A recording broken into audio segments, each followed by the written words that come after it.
अब हेर्नुहोस् है त म मेरो आइफोन 13 मा iOS 26.3.1 अपडेट इन्स्टल गर्दैछु। सबभन्दा पहिला म सेटिङ्समा जान्छु। अहिले मेरो फोनमा भएको ब्याट्री लाइफ चेक गर्दैछु।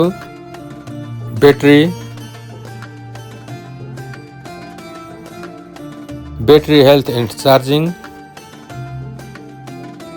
अहिले मेरो फोनको ब्याट्री लाइफ 80% रहेको छ। अब म अपडेट इन्स्टल गर्नुभन्दा अघिको मेरो फोनको स्टोरेज क्यापेसिटी र सिस्टम डाटाको साइज चेक गर्दैछु। जेनरल,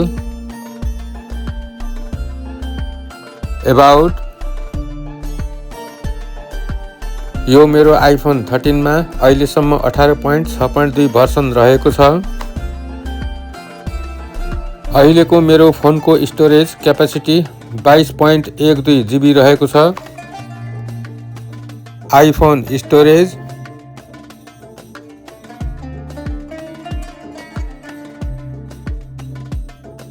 र मेरो फोनको सिस्टम डाटा 7.44 GB साइजको रहेको छ।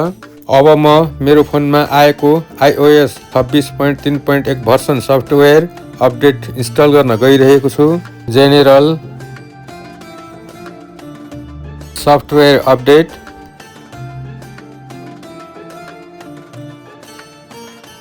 तपाईहरूले देख्नुभयो यो अपडेट 5.86 GB साइजको रहेको छ।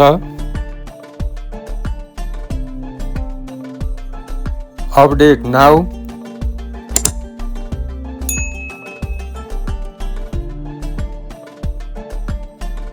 एग्री,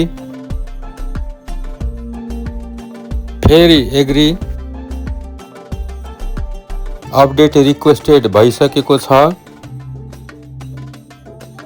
अपडेट डाउनलोड भइसक्न 6 मिनेट समय बाँकी देखाएको छ।